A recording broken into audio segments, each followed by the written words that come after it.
Votre attention s'il vous plaît. Cet élément est en ligne là.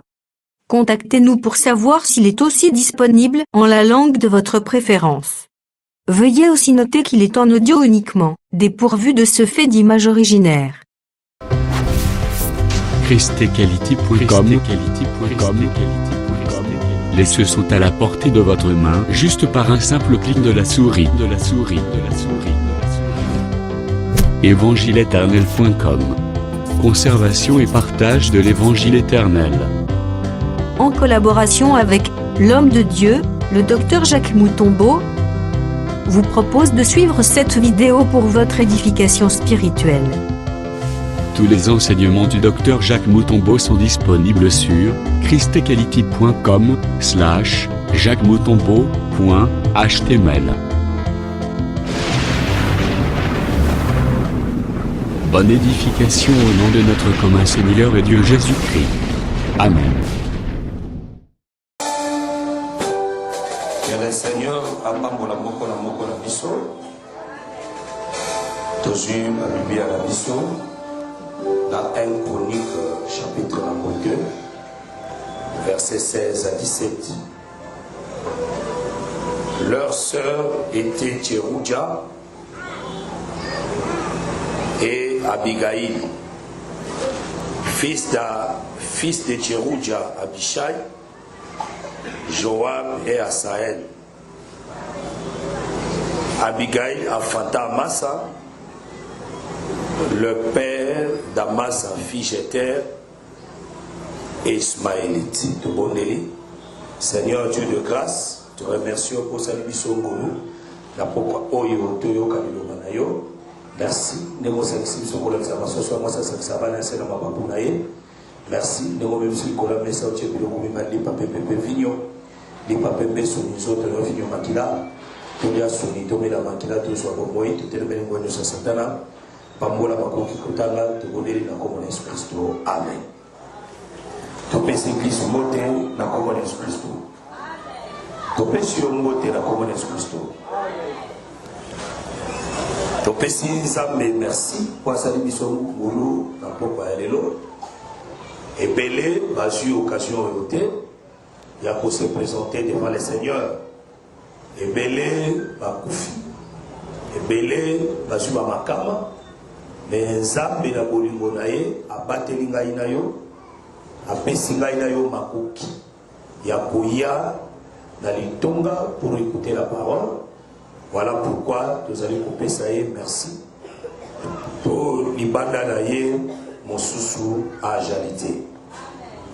Nous allons kokoba na marche na biso sur le 4 de David. Kotanga dans 1 Chronique chapitre 2, 16 à 17. Bazali kotalisa soko matina ngona mwa likolo à partir du verset 10. Kuna ukomona descendant ya Boaz. Boaz ne bazali kotalisa aboti Obed, Obed aboti Isaï, ne na Isaï na kati na ende bana oyo bazali kobima pe na kati ya bana na ye nde bakoko na ye 4 oyo batangi bakombo na bango awa oyo bana na ye mibale ya basi babotaki ezali bana na ye ya basi mibale na kombo ya Tcherouja na Abigail nde babotaki bana oyo 4 bazali baneve ya David. Aussi totalisa ki tolobaki ete bazalaki na chamoko ya bataille to bazalaki na même service na noko na bango bazali kosala musala moko ya ko protéger Israël et ya ko combattre les ennemis. Jusque là tozali na nous comprendre kopesa moi sens ya pensée. Na kati ya bano oyo 4 baron les alliés ebele oyo bazali ko jouer Abigail, Abishai plutôt le premier né ya Tcherouja azana rôle à son jouer. Joab le deuxième azana rôle à son jouer. Asael le troisième, a s'appelé un rôle à se jouer. Moi, Nayami Balé, Oyaye Kobotama, na Kombo, to sœur, deuxième sœur, il y a David, Oyezali, Abishai, Abigail plutôt, il y a Kobota, moi, Nagaka Moko, na Kombo ya Amasa. Yepe Amasa Zali na Barole Belé, Oyazali ko jouer na kati ya écriture. C'est-à-dire, le la matière bango l'écriture, bakomi un enseignement pour Nabiso. Bakomi lilakisi pour Nabiso. Amen.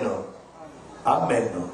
Voilà pourquoi, à partir de Bikeli na bango, à partir de Kosalela na bango, tokozwalitea, ou écouitifier biso ce soir, ou écoutonga konima na biso ce soir, parce que ton limaete ceux qui t'ont poussé à liboso na Nzambe, Nzambe azalaka malamu pour la libota na ye. Nzamba kosura kabao nyonso basaposha kaipai na ye. Amen. Remarquez ceci. Lelo nazali kozwa Joab. Na ko expliquer Joab mokia parce que Joab a joué un rôle épelé dans la écriture. Mais le nôtre a joué un rôle moko ya malam parce que ça rôle nous Joab a joué que ça ya mabe. Parole nous Joab a joué qui ezali ya malam. Mais par la grâce du Seigneur, le nôtre so banana ko joué un rôle ya malam. Oyo Joab a joué qui parce que Joab il était le neveu de David. Nabango 4, c'était lui le neveu le plus considéré. Voilà qui est le neveu le plus considéré par rapport à Yaba Ndekonaï Moussous, par rapport à Abishai, par rapport à Saël, par rapport à cousin Nabango Amasa. C'est-à-dire qu'il est le premier général ou le chef de l'armée à Liboso, il y a David. C'est-à-dire, dans la mission, il y a David. Azalaki na considération makasi, azalaki na valeur makasi. Yara nous, faut boxer nous charger les eaux bouger makasi.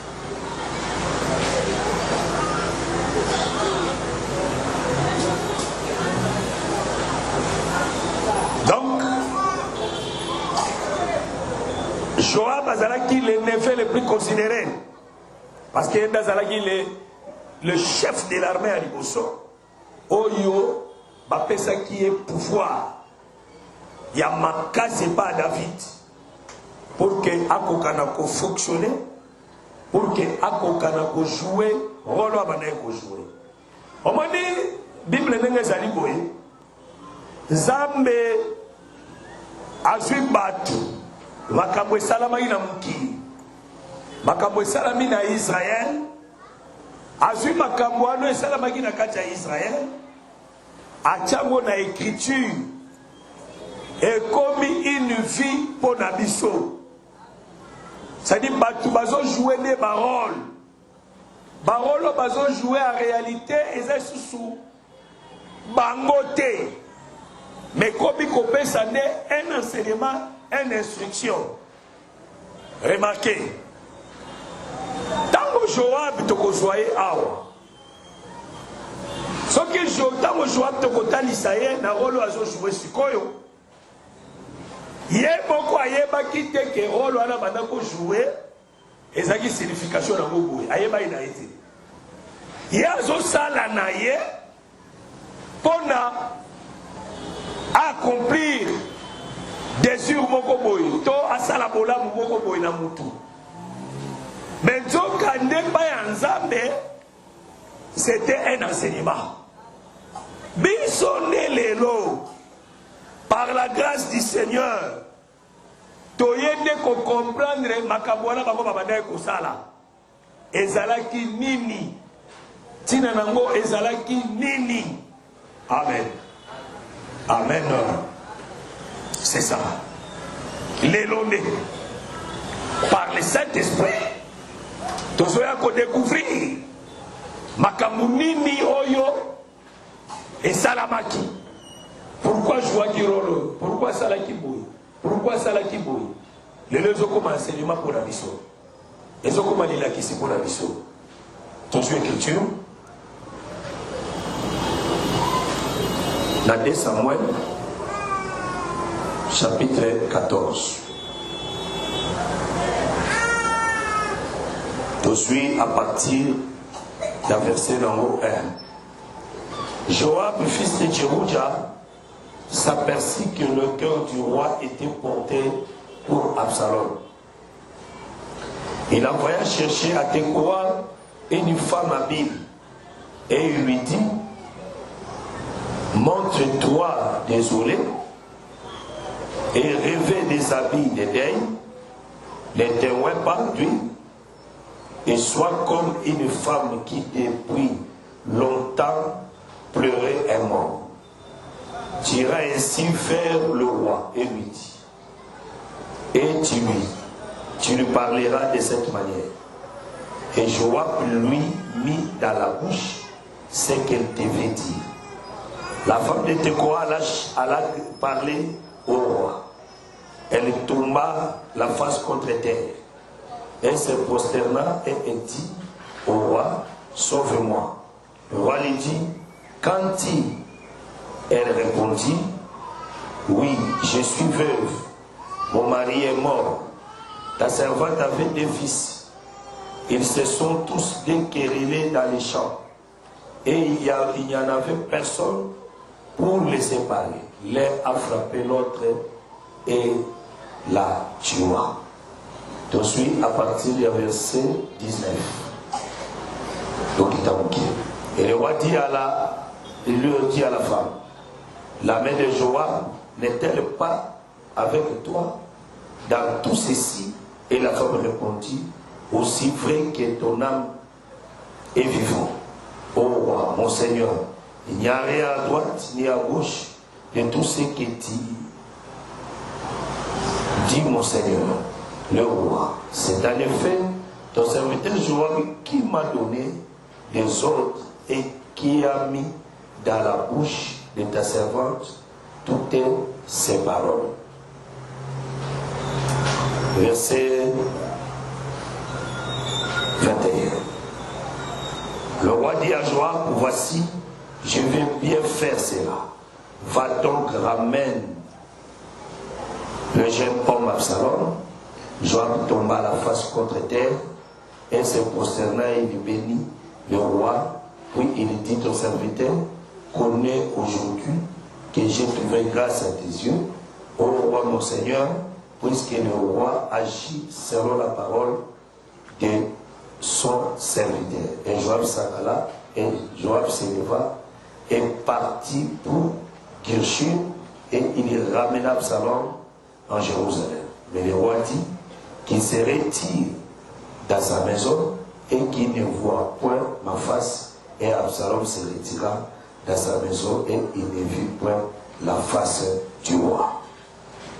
Awa, tu le dis que Absalom a levé à David. Absalom a joué un grand rôle dans la écriture. Awa ezali moko ya rôle oyo Absalom a joué. Nazobanda na histoire te ndenge nini Absalom akimaki. Mais nakozwa yango kaka na esika oyo la femme de Tekoa a expliqué qui mouvement wana chez le roi. David azaki na bana, mais parmi bana nae moko eza Amnon asalaki un sieste a déviergeaki ndeko na ye ya mwasi demi-sœur na ye ezalaki Tamar, parce que Tamar azalaki sœur propre ya Absalom. Mais Absalom na Tamar Donc plutôt, Absalom na Amnon, babotami papa moko mais maman bakise. Sikoyo Tamar azali petite sœur propre et Absalom babotami tata moko maman moko. Amnon yokaki alula kiye abimana ye a déshonoré. Tant a déshonoré et loko wana Absalom akangaki kanda nango. Un jour abongisi fête avec ici ba invité. Parmi les invités de marque, on a invité qui est allé qui Amnon. Mais après, sur ordre de ma serviteur, Baboma Amnon. Amnon tawa Koufi, ça va comme le roi. Roi Koti Matanga. Koti la désolation à Matanga pour plairer son fils qui était mort. Nasangowana Yaliwa Amnon, Absalom Akimi. Akima qui n'a pas moko. Là, tout ça, toujours dans 2 rois et 2 Samuel, chapitre 13. Tout suit à partir du verset 37. Absalom s'était s'enfui. Il alla chez Talmaï, fils d'Amir, roi de Gershur, et David pleurait tous les jours son fils. Awa, Absalom, Akimi, chez les nations. Comme Azalaki prince, avait aussi des amis le roi. Zaina ba ami Omazayi ba roi, Akimi kuna. Siko loko la Kimaki, souci, ya David, ezalaka ka kolela, amnote, souci à David ezalaki aussi. Il y a volé l'Absalom parce que son fils était Akimaki. Boliwa bo papa, moi Nakimi. Mais comme David, comme David c'est lion, David Azali ours, David Azali un homme de guerre, un homme de colère. Malgré Azalaki na bolingo ya mwana na ye, mais il avait la colère sur cet enfant. Azana kanda ni colère ya mwana na porani. Parce que mwana wana abomaki frère na ye. Nde kanda oyo azalaki nango yango wana.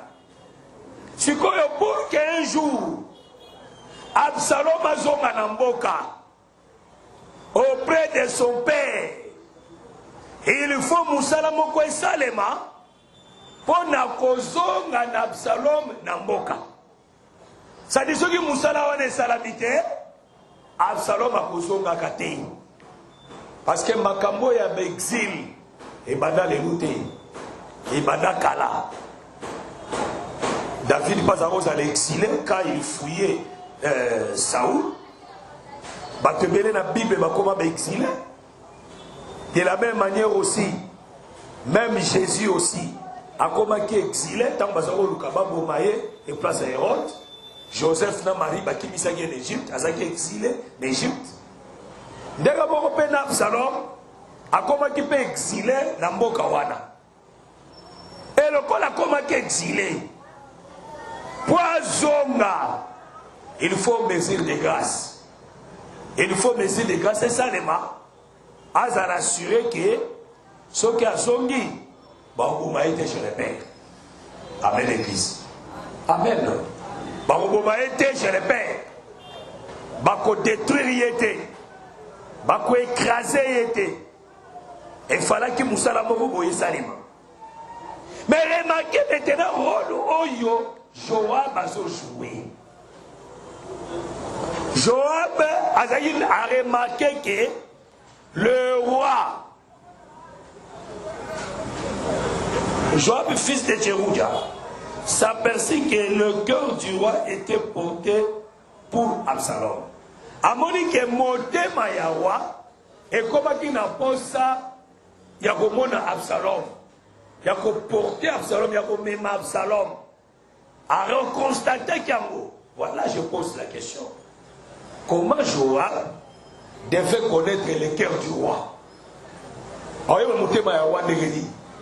Ah, c'est que Joab a son le cœur et les reins.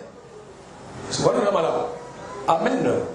Comment on peut connaître mon cœur si quelqu'un ne pénètre pas dans mon cœur? Nani na yebaki ke motema ya David et comme comporter Absalom. Nani na yebaki? Comment yebaki ke motema David et comme il a pensé à Romon Absalom? Ya kolinga Absalom. Tala na Dieu Sayo. Dieu depuis l'éternité avait besoin de nous. Amen.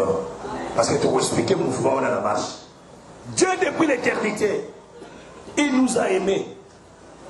David de Jérusalem n'a pas le royal assis sur le trône.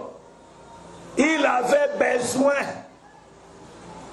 Yakomona Absalom.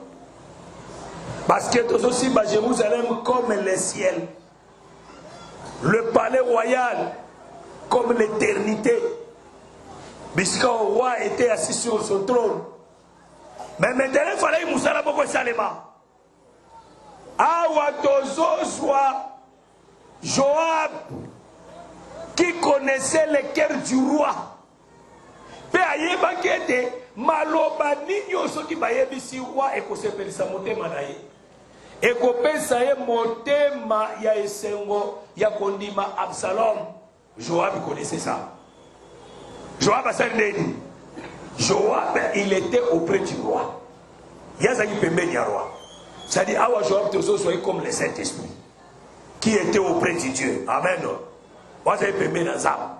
C'est quoi ça le il envoya, il est allé chercher une femme.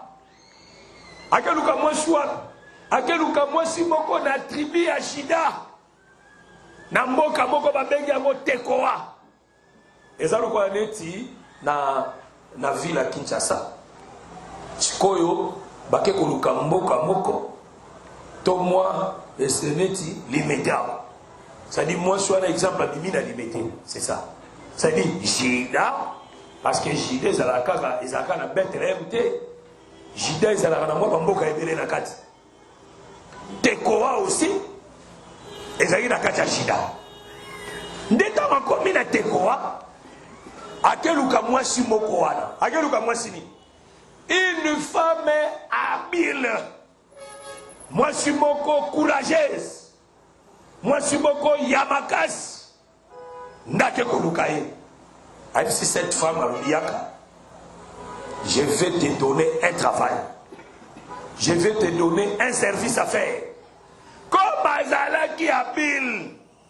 Akobakate. Amen. Aïbissé na zobe so musala. Tala musala ya ngo. La tabilamba ya matanga. Ya mwasi wa kufeli mobali. Veuve. Kopa kola mafuta te. Kocha parfait et nous mon côté.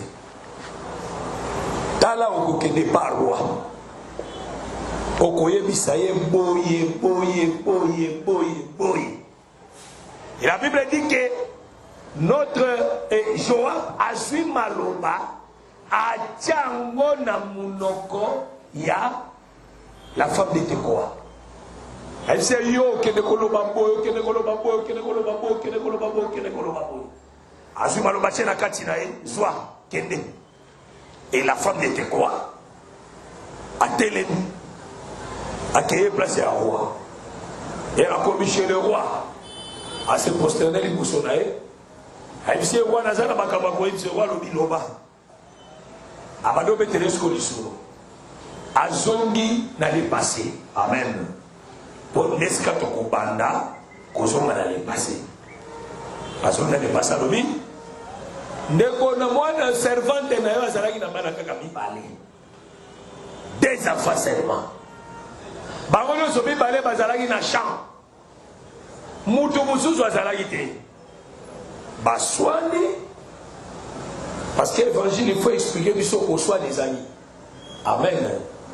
Baswani la kimi. Bawele la kimi.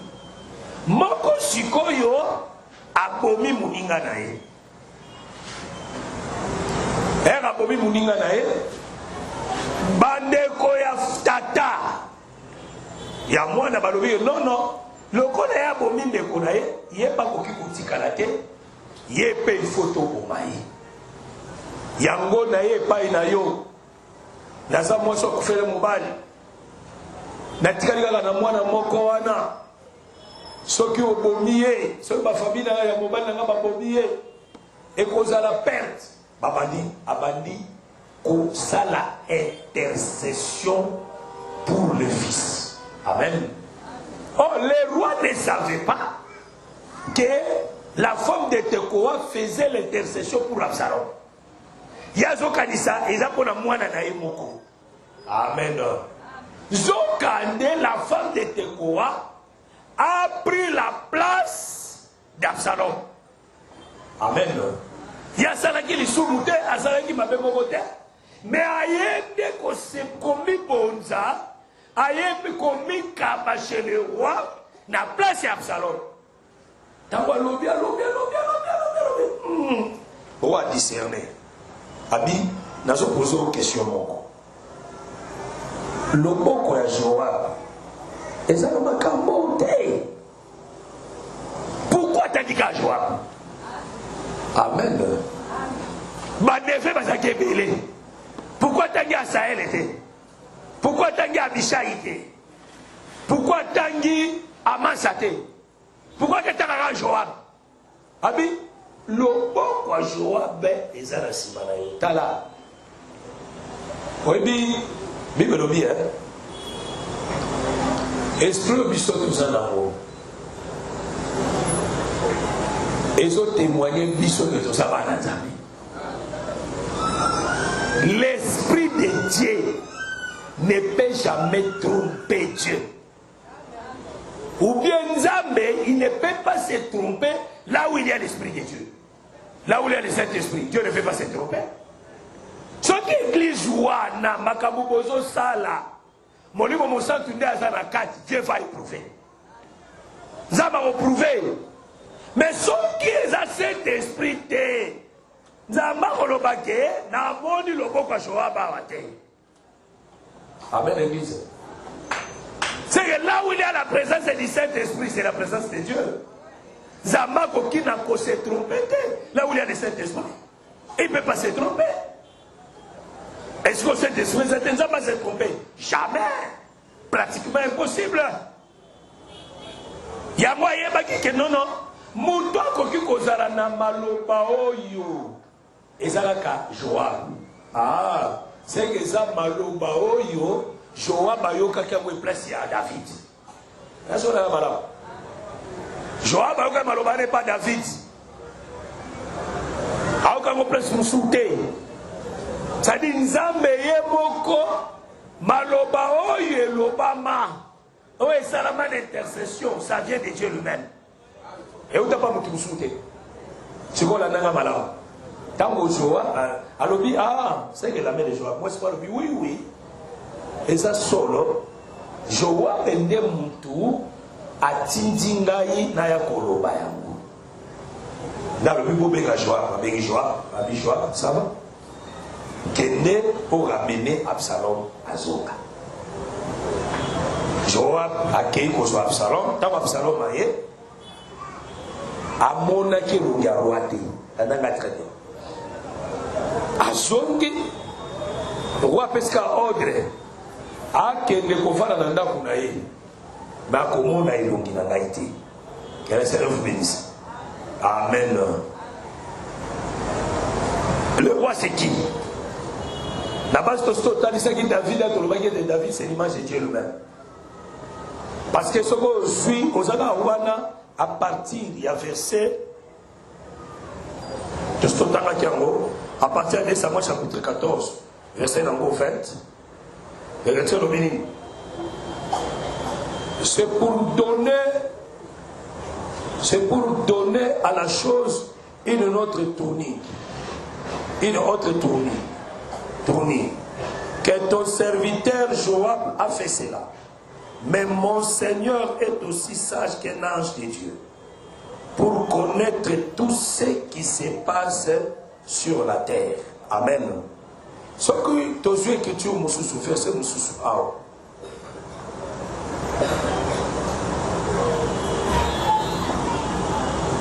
nazwi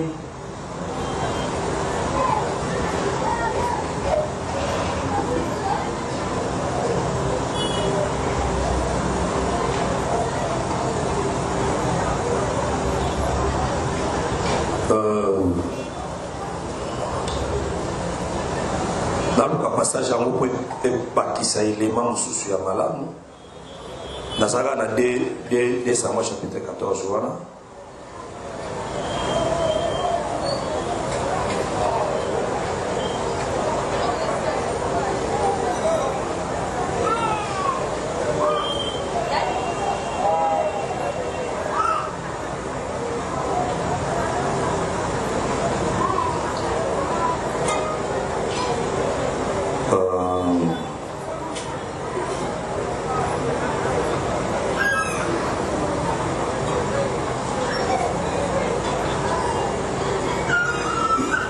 na olukango après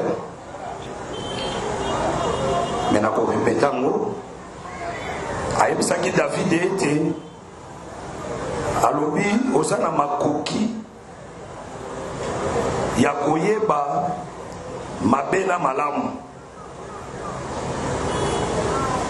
Ok, verset 17. Il y a 2 Samuel 14, 17. Ta servante a dit que la parole de mon Seigneur, le roi, me donne le repos. Car mon Seigneur, le roi, est comme un ange de Dieu, prêt à attendre les bien et les mal.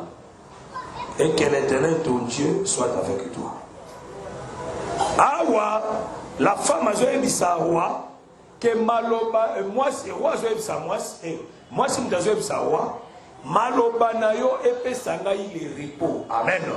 C'est que moto ya pesa ka batu repos sa kanza. Moto ko ya ko pesa batu repoté.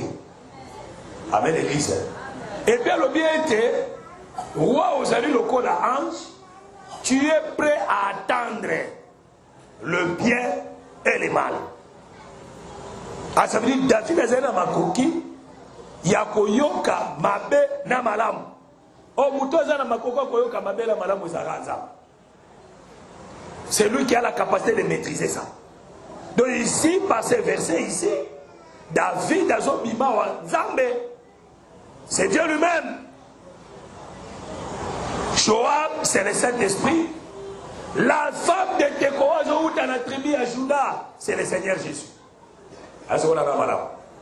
Absalom Oyo apeshaki parce que awa nazo zonana ya makababa na mibale ba bunda na chanter parce que côté so na sema munene parce que bana mibale bazo bunda na chanter ça la rande kayena Abel azoneka balaba parce que ko soit na bango ça la rande les offrandes Caïn a sali offrande nae Abel pe a sali offrande nae offrande ya bango mibale zaki ke rende ko swana. Là nous allons parler ça le dimanche. Bon, aujourd'hui, dans aussi bagara que selon la loi de Moïse, selon Deutéronome, selon Exode 20, écriture le dit que tu ne tueras point.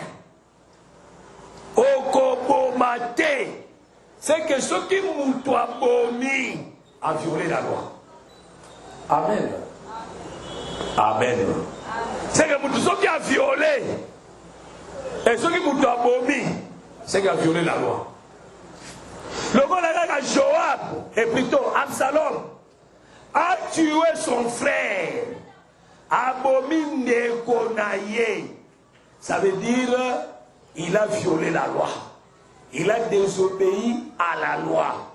Le gars a violé la loi. Awa tozo soit Absalom comme Adam. Amen. Qui a violé la loi. Le corps a violé qui la loi, il doit être chassé. Il a quitté l'Éden. Il est allé chez les nations. Hors du camp.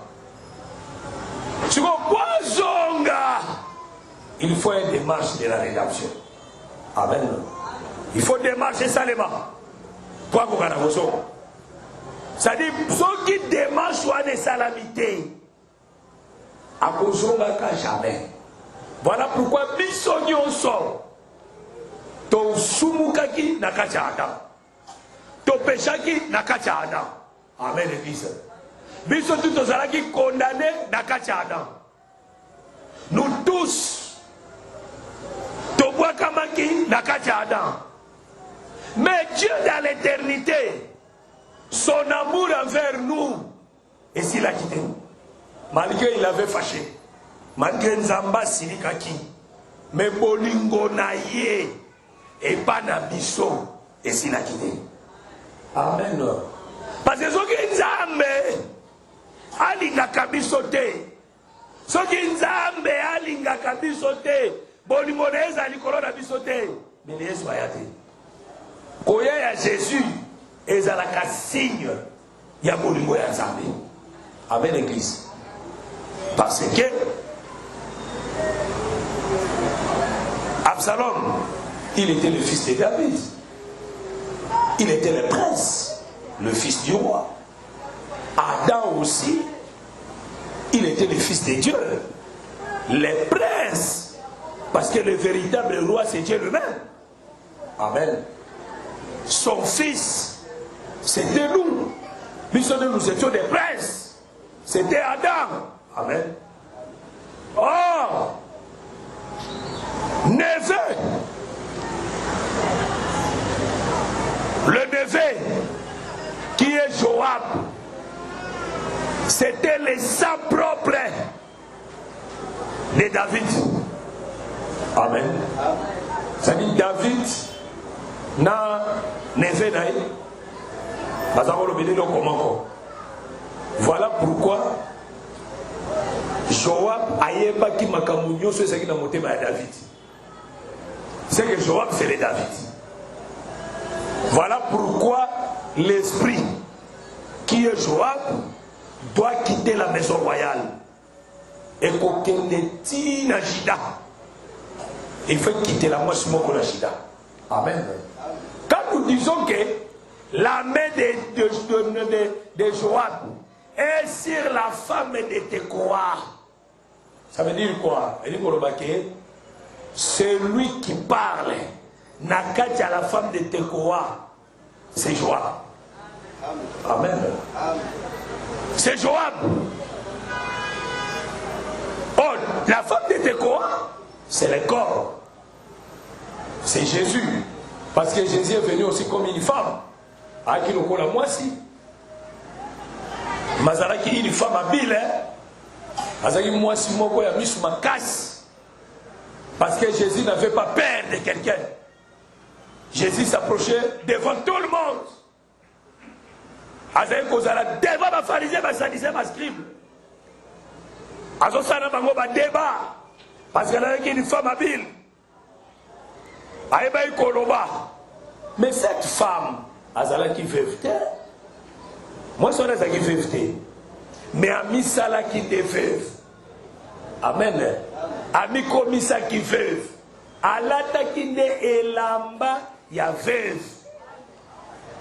Oh, Jésus-Christ. Poya Kobi qui s'abisso. Alata qui elamba ya matanga. Pour venir nous sauver. Amen. Et là, il y a humiliation. Il y a moins de pour faire la mobile. Mais conduit par qui? Conduit par Joab.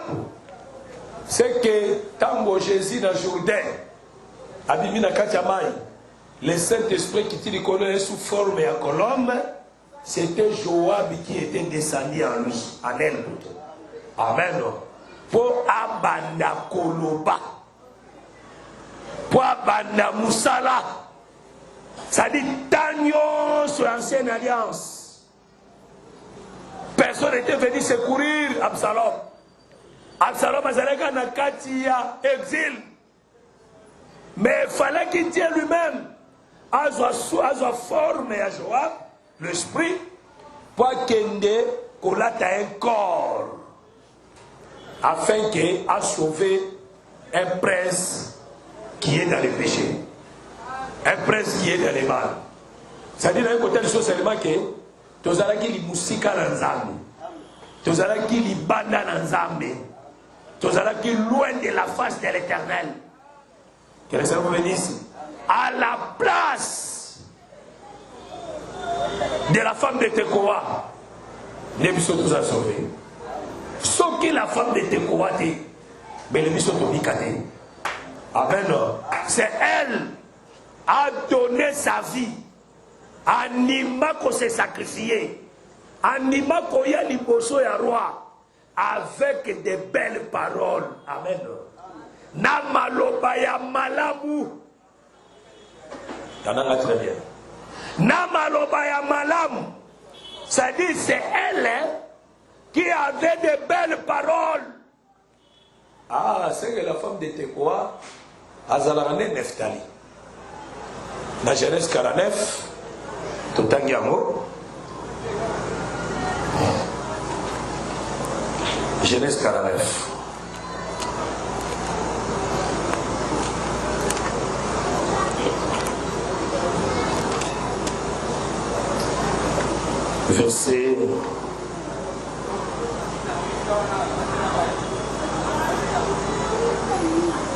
Verset 21.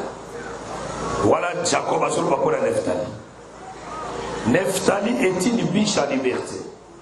Il profère de belles paroles. Ah, parce que Neftali est une biche à liberté. Elle profère de belles paroles. Amen. C'est que Nakata Neftali, on voit des choses là-bas. Son père a béni biche. Oh, la biche est à la gade mboloko ya mwasi. C'est qu'à ce moment, Neftali, au lieu de mobali, à ce moment, de mwasi. Est-ce que vous avez malade? Oh, tant que vous avez biche. Oh, mboloko, azan nyamao ya zalaka na rapidité. Azan nyamao yo bakangaka ete. Elle est rapide. Voilà pourquoi. C'est ça, cette rapidité de toujours habilité. Amen. Cause à la macasse. Ça dit une biche en liberté. Jésus-Christ nous a dit en Israël, une biche en liberté. Ce qui m'a dit, kangaye au monde a échappé bango. Parce qu'Azala qui prisonnière t'es. Amen. Azala qui m'a mouté. Dans le sens où Azala qui lié n'a péché t'es. Jésus était sans péché, sans tâche. Azala qui une biche en liberté. C'est-à-dire, Moutoua Koya Kobi qui ça, il fallait qu'Azala na liberté na Katinaï. Akoya Kozala Mou Mouté. Voilà pourquoi Pissot Maison Lobaïté, la parole court avec une vitesse. C'est-à-dire, l'Iloba et qui makana lombango. Amen. Oh, la parole est qui m'a gagné l'ombango, c'est le Seigneur Jésus. Et ça a rendu une biche en liberté. Voilà pourquoi le Seigneur Jésus, comme une biche, a été. Jésus est mon ami Pesaka. Il est mon ami Pesaka comme un rançon. Amen. Il est mon ami Pesaka va oucher, naïe, bozwa naïe, botika bato. Sokami Pesaka te, moutoko kanga ni kaka sarate. Amen. Il y a beaucoup d'amis Pessa. Il y a beaucoup d'amis Kaba. Il y a beaucoup d'amis Tika. Amen, l'église. Et puis, il y a Baleni. Balobi, il profère de belles paroles. L'interprétation. L'interprétation sont de bonnes paroles. Ça dit Malouba Yesu et Bade Kolam Wisabat. Baousemi Bale Batina Baba Kenokanga Jésus. Herbayo qui est Koloba parce qu'elle a une biche en liberté. À l'anguissi Bango, à séduire Bango. Balobi, personne n'a parlé comme cet homme. Amen. Moutou Mokote Aloba Lokola Moutou Oyo. Personne. Aloba Lokola Moutou. Ça dit Jésus Maloba Naye et dépasse à tout le monde. Maloba Naye l'Amouissaka. La Bible dit que le peuple était frappé par sa doctrine. Ça dit Yebaka Koloba. Amen. Parce que c'est une biche à liberté. Et puis, l'aspect Moussouchi a pour faire les belles paroles. c'est l'intercession. Amen. Ça dit Jésus a dit qu'on joue rôle et un intercesseur. Yakoeba koloba kokitisankanda ya Nzambe. Moto azaki pene lobelo wana ezalaki Abigail. Tango David atisaki ba serviteur na yebaki koyebisa bayebisa Nabal. Apesa bango nourriture pale sa ba serviteur ne ko basalaki garde ya kobatela ba bien ya Nabal. Nabal aboyi. Alors qui est fils d'Isaïe? Qui est David? Et ça va serviteur au bakimara va mettre la bango. Bakimara soumission va mettre la bango. À quoi qu'ici? Parce que Nabal a sa image à Israël qui a rejeté le Seigneur Jésus. Qui est Jésus? Qui est le Messie? Il n'est pas le Messie. On le voyait comme une chose inutile. À ce cas d'Alobi, Ndakwa Nabal et Lélo et Okufa. Et la Bible dit que, dans 1 Samuel chapitre 26, 25, entre 25 ou 26. 1 Samuel.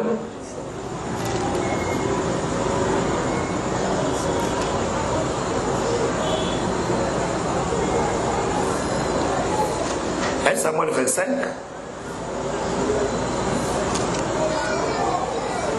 Yoka maloba oyo Abigail azali koyebisa David. Tozwi verset 21.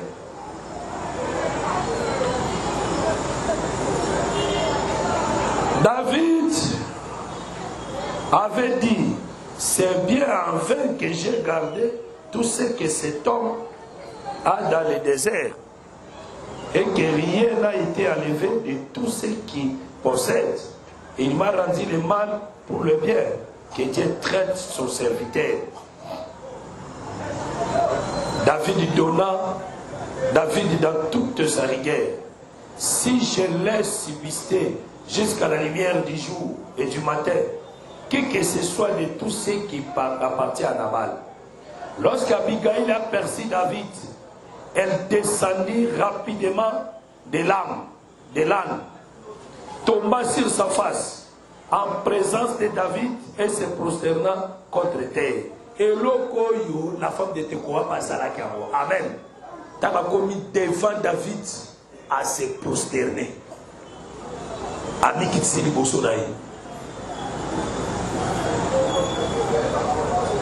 que mon Seigneur, verset 24.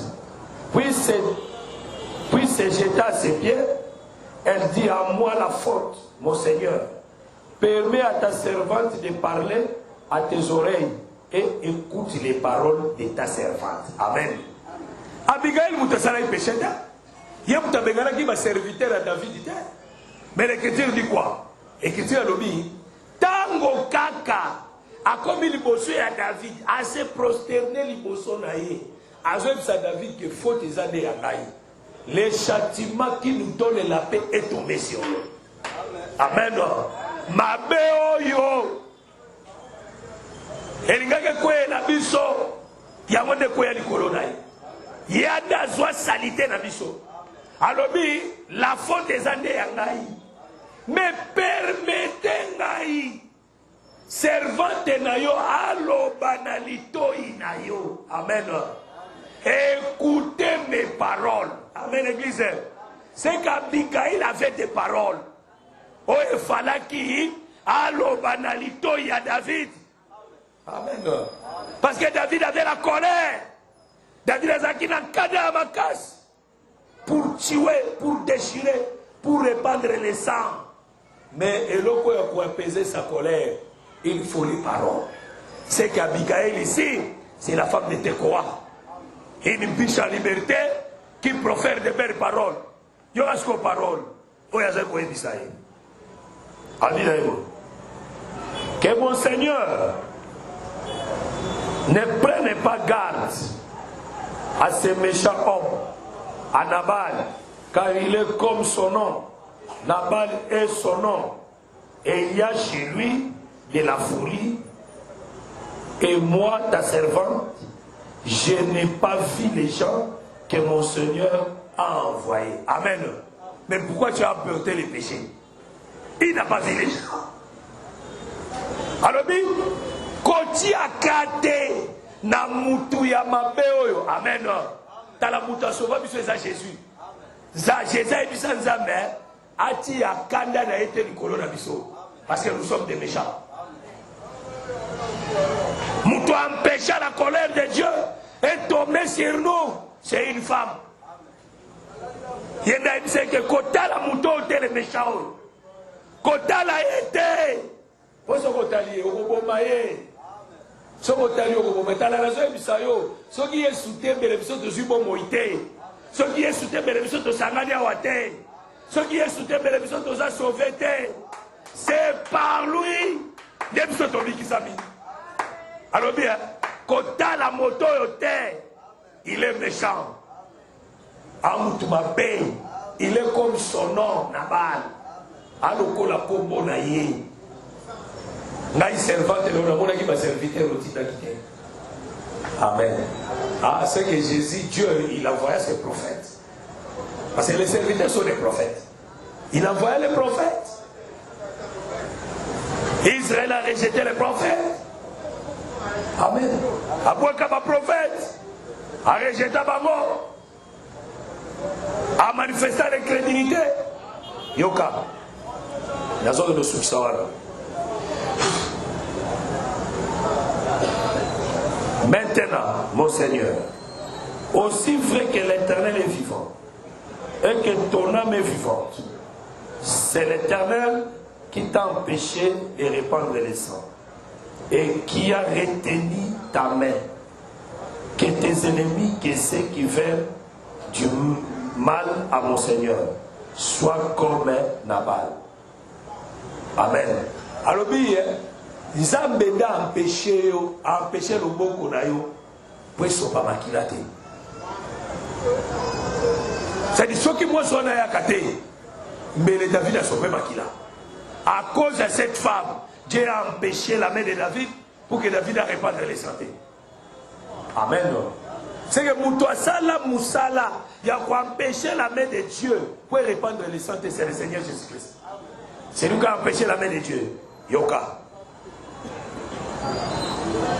Acceptez ces présents que ta servante a apportés à mon Seigneur et qu'ils soient distribués aux gens qui marchent à la suite de mon Seigneur. Pardonne, je t'ai pris la faute de ta servante, car l'Éternel fera à mon Seigneur une maison stable. Pardonne, car mon Seigneur soutient les guerres de l'Éternel et la méchanceté ne se trouvera jamais en toi. Verset 30. Lorsque l'Éternel aura fait à mon Seigneur tous les biens qui ira annoncer à qui t'aura établi chef sur Israël, mon Seigneur n'aura ni remords. Verset 32. Verset 32. David dit à Abigail, béni soit l'Éternel, le Dieu d'Israël, qui t'a envoyé aujourd'hui à ma rencontre. Béni soit ton bon sens et béni sois-tu, toi qui m'as empêché à ce jour de répandre les sang et qui a retenu ma main. Amen. Amen. C'est David qui a dit. Alors, bien, Sali Malam, tu as bien fait. Et puis, dans le bon sens, ah, c'est qu'Abigail, c'est qui n'a bon sens. Mon toit, ça va dans le bon sens, c'est ça le Seigneur Jésus. C'est lui qui a empêché la main de David pour qu'il répande les santé. Amen. Nous avons compris pour l'hôtel, ça a été. La femme de Tekoa, c'est elle qui a atténué la colère de David avec de belles paroles. C'est-à-dire, Moutois allait intercéder auprès du Père. On a intercédé pour la mission, c'est le Seigneur Jésus. C'est lui qui a empêché la colère de Dieu. Pour que Bissoto ça la frappe. Que le Seigneur vous bénisse. Mouto a sali que Kanda Nzambe kita. Pour Bissoto il a porté un corps de l'humiliation, la veuve. Aujourd'hui. Merci d'avoir suivi ce message et que Jésus-Christ vous bénisse. Si vous avez une question à l'intention de l'homme de Dieu, si vous voulez que l'homme de Dieu prie pour vous, si vous voulez vous confier à l'homme de Dieu, ou si vous voulez tout simplement bénir l'homme de Dieu, contactez-le directement si ses coordonnées sont disponibles depuis sa page. Sinon, contactez-nous et nous lui transmettrons vos préoccupations. N'oubliez pas de faire un tour à notre page évangélisation pour voir en quoi vous pouvez vous rendre utile à Christ par cette œuvre. Que Dieu vous bénisse tous. Amen. ChristQuality.com. Les cieux en un clic de la souris. Évangile-éternel.com, le site de l'Évangile éternel. Christ et Quality Fondation, équilibrer la manne ramassée dans le désert de sorte que chacun ait un maire. Branchez-vous sur ChristEquality.com ou sur évangile-éternel.com et vous attendra au rendez-vous. La radio mondiale évangile-éternel.com, enseignement non-stop. La télé prophétique évangile-éternel.com TV, enseignement quantique et documentaire biblique. L'église virtuelle, assemblée et culte de prière des saints, en ligne et en direct. La rubrique Pasteur et thème. Retrouvez tous les ministres de l'Évangile éternel, en vidéo, audio et texte. La rubrique Bible révélée, explication prophétique de la Bible, mot à mot.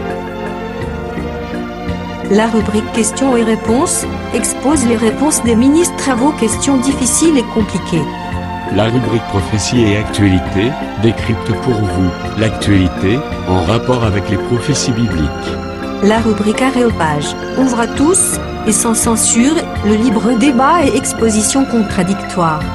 Évangile-éternel.com, démystifié au moyen de l'enseignement, des erreurs, des fausses religions, églises, doctrines et philosophies. Nos enseignements confrontent l'apostasie et les idées préconçues pour vous attacher à la saine doctrine. Vous y trouverez de l'exhortation, du réconfort spirituel et de l'incitation à vous sanctifier. Sur évangile-éternel.com, sollicitez une requête de prière, et les ministres et plusieurs s'implieront pour vous. Retrouvez des cantiques chantés par des saints et des cantiques instrumentaux. Venez y apprendre d'autres langues à travers la Bible audio multilingue. Les enseignements sont en toutes les langues. évangile-éternel.com, le site de l'Évangile éternel. Motivez-nous en souscrivant à l'une de nos chaînes YouTube, celle de votre préférence linguistique. Et venez évangéliser avec nous en partageant, autant que faire se peut, notre site web, nos YouTube channels ainsi que toutes nos publications. Merci de le faire et que Jésus-Christ notre commun Seigneur et Dieu vous bénisse tous. Amen. ChristEquality.com. Les cieux sont à la portée de votre main, juste par un simple clic de la souris. ChristEquality Fondation, équilibrer la manne ramassée dans le désert de sorte que chacun ait un maire.